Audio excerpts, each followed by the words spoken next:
Let's get talking. President Joe Biden has signed a bill that suspends the U.S. government's $31.4 trillion debt ceiling, averting what would have been the first ever default with just 2 years to spare. House of Representatives and Senate passed the legislation last week after Biden and the House of Representatives Speaker Kevin McCarthy reached an agreement following tense negotiations of President Biden before signing the bills where it calls for unity of Americans in order to achieve greatness as a country. I know bipartisanship is hard and unity is hard, but we can never stop trying, because in moments like this one, the ones we just faced, where the American economy and the world economy is at risk of collapsing, there's no other way. No matter how tough our politics gets, we need to see each other not as adversaries, but as fellow Americans. Treat each other with dignity and respect. To join forces as Americans to stop shouting, lower the temperature, and work together to pursue progress. Joining me to assess the impacts on the global economy is a partner and chief economist with PricewaterhouseCoopers, Dr. Andrew Nevin. Dr. Nevin, good afternoon and thank you so much for joining the program. Colo, it's always great to be with you. It's always great to see you, my brother. Yes, thank you so much. Now, this debt ceiling saga and what's been happening around the financial space in the United States is something to worry about. First is, what's your overview of this and the position at the moment? Well, I mean, I've been following this issue since 1980. I mean, as you rightly said, I mean, the legislation was passed in 1917. So the United States has a peculiar system. I mean, Congress authorizes expenditure. And then when it comes time to pay for that expenditure, there has to be a second authorization to borrow to be able to pay it. Of course, you'd think that they should be integrated so that you don't make the expenditure unless it's been authorized, but that's the system the United States has. And I think during my adult lifetime, as I said, I've been following this since 1980. There have been at least 5 or 6 episodes where we've really gone to the brink around a debt default. And this particular episode really came close. It came within 2 days. I mean, essentially, they hit the debt ceiling, I think, back in January. And then a little bit like someone in a household juggling different bills and delaying some payables and putting things on credit card, they managed to extend it till the beginning of June, but they were running out of places to find quarters to pay the bill. So we really came down to the wire. And what's making it difficult at these times, of course, is that we have such a fractured United States political system. I mean, the clip that you said President Biden was talking about, they're all Americans in this situation. But of course, the Republicans control the lower house, the Democrats control the Senate, and the president himself as a Democrat. So you have a split legislation. So then there's a whole series of negotiations to get the debt ceiling raised. So we came within 2 days of not hitting that deadline. Well, a credit ratings downgrade would not be a good one for banks in the United States at this time, because we already see that people are losing trust in banks and almost investing in Bitcoins. Ethereum stakes is recording so much higher this time. What's your reaction to this? I mean, you're exactly right. I mean, so the whole point of being the US dollar is you get enormous benefits from being the reserve currency, the currency that people trust in times of difficulty. I mean, during the COVID pandemic and afterwards, the US dollar has really soared to one of its strongest positions ever in the last few decades because people trust it. So now you come along and say, actually, we're going to default. So if you bought US treasuries or US T-bills, we're not going to pay the interest on them. That's the consequence of running out of money. And that would really have a catastrophic effect in the short term because you'd have a spike in interest rates, but also in the long-term value to the US of having the world's reserve currency because people would no longer trust it. And of course, when they look for alternatives, there are other currencies. But then there's also other asset classes, as you talked about. There's gold, of course, but also Ethereum and Bitcoin. I mean, in this country, in Nigeria, we're one of the largest users of Ethereum and Bitcoin because people haven't necessarily had confidence in the Naira. So it's really a damaging blow if you get to that point in the United States. They came close. The rating agencies were ready to downgrade them. But like always, not always so far, but often in these deadline situations, people capitulate when it comes close and they see the consequences of it. And when we talk digital currencies at this time, everyone will tell you that really is the way to go.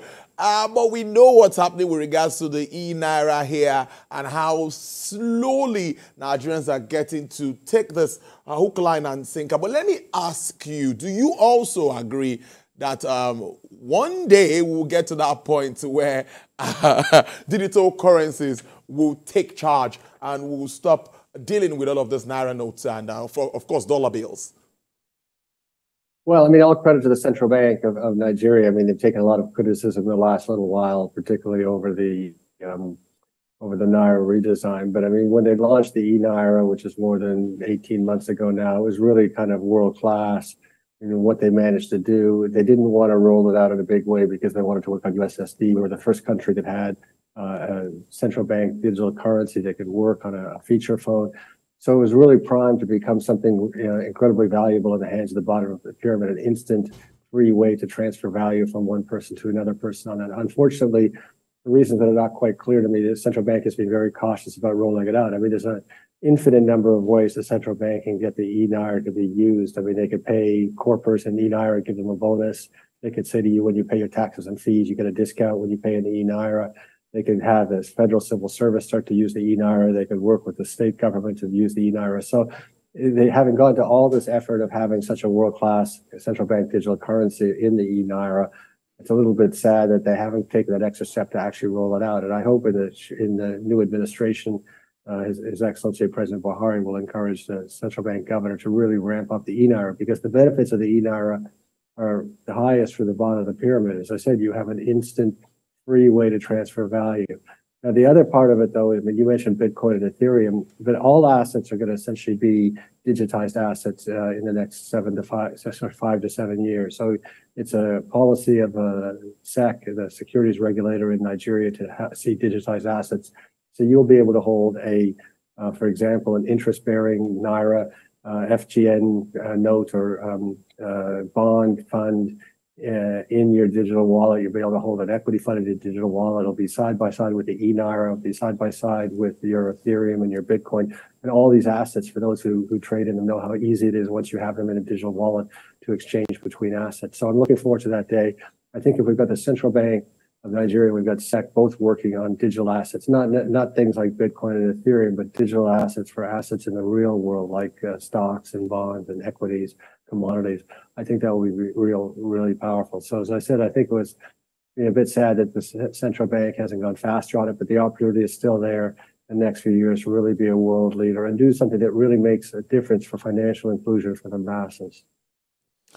Well, we see that when we look at the debts in the books today of the United States, we see 16% of that being accumulated during the President George Bush, 30% 8 years of Barack Obama, 25% during the 4 years of Donald Trump, and 12% since President Biden assumed office. But my question really is, some would say debt is not really the issue. Is what you channel this funding to, bringing it back home.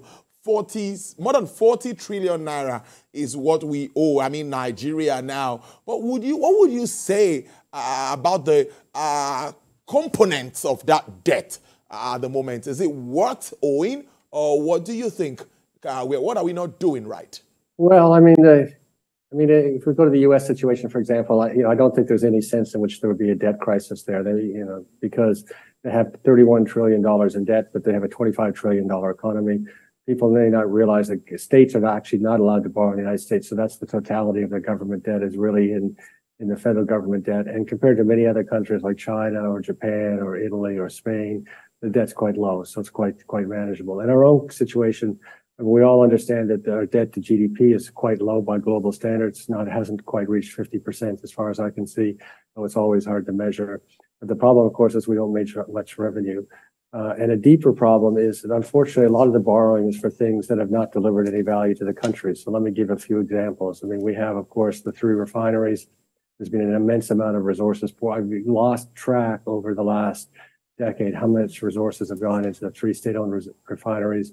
There's no refined product. We have Agio-Kutsa Steel, which has absorbed a huge amount of resources. We have no steel.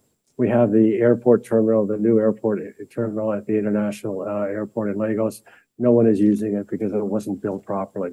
We have the CCTV camera program in Abuja, I think about 465 million US dollars. And as far as I can tell, there's no functional system there.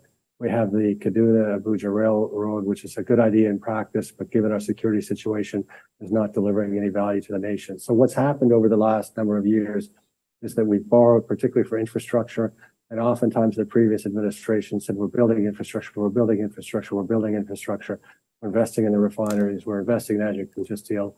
Unfortunately, these investments have not delivered yet any value to the nation.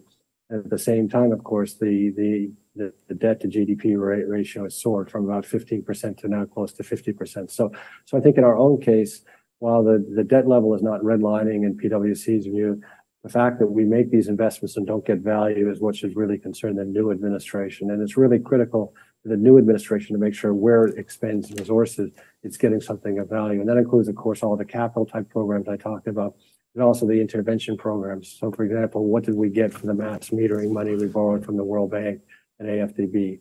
What did we get from all the money that's gone into the REA, Rural Electrification Agency on there?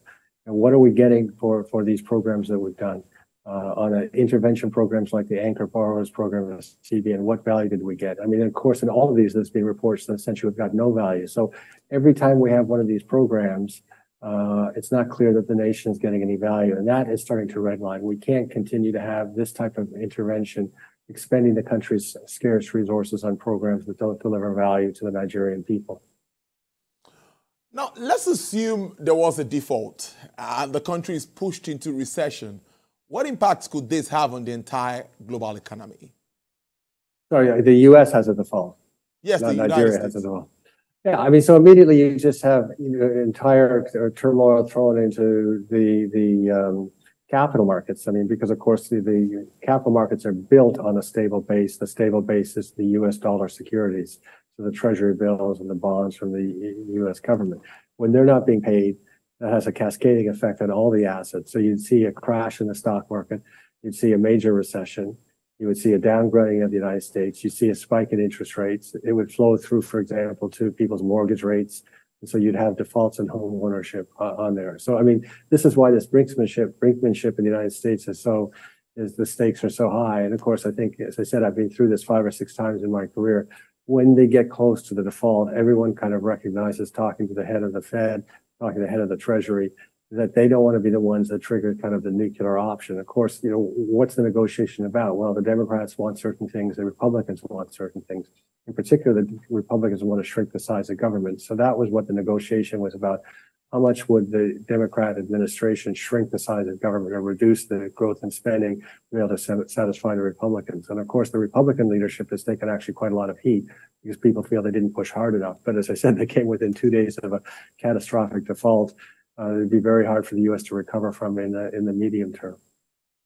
Well, finally, before I let you go, well, we also know that the United States has spent a lot with regards to humanitarian services and, of course, weapons and all of that. That's talking about the Russia and Ukraine crisis. Figures say $76 billion has been invested in that. But let me say that, let's wrap up on this way. What lessons are we to learn from this development, and in what way would you advise the new administration, in your terms, at least on some economical issues, basically? The new administration here in Nigeria. Yes, now. please. I mean, yes. Yeah, I think that most. Obviously, we've been dealing with the foil subsidy for the last, I guess, a week now. The announcement, not really a surprise because it was part of His Excellency's campaign pledge, but came out, dramatically at his inauguration, dealing with the unification announcement as well. But I think the number one thing from my perspective for this new administration in terms of managing its debt levels is, as I said, it needs to convince the nation that it's using the resources it has wisely. So there's some actors out there that talk about revenue mobilization, how we need to raise more revenue. In fact, Nigeria is a high tax country. There are multiple taxes, multiple levies. The telecommunications industry, for example, has about 40, as far as PwC can count, taxes, levies, fees, and different components on it. So we're a high tax country. We talk about revenue mobilization, but as I said, I think the revenue mobilization is an error until the federal government can can demonstrate value for money, that it's using Nigerian people's resources wisely. And I think that's going to be something really critical to begin with. And I think one thing that would really give some confidence in the short term to the nation would be if we saw some forensic audits of how our resources, the nation's resources were used at NMPC, how they were used in these various intervention programs I mentioned at the CBN, how they've been used in other investments that the federal government of Nigeria has been involved with. But that's going to be, I think, the biggest issue is that the people are not willing to finance more for this federal government of Nigeria to take out of the population unless the government can demonstrate that it's giving value to money to the Nigerian people. I must thank you so much for your time. Interesting to start the week with you, Dr. Andrew Nevin. He's a partner and chief economist with PricewaterhouseCoopers. Do have a great week. Thank you, Tola.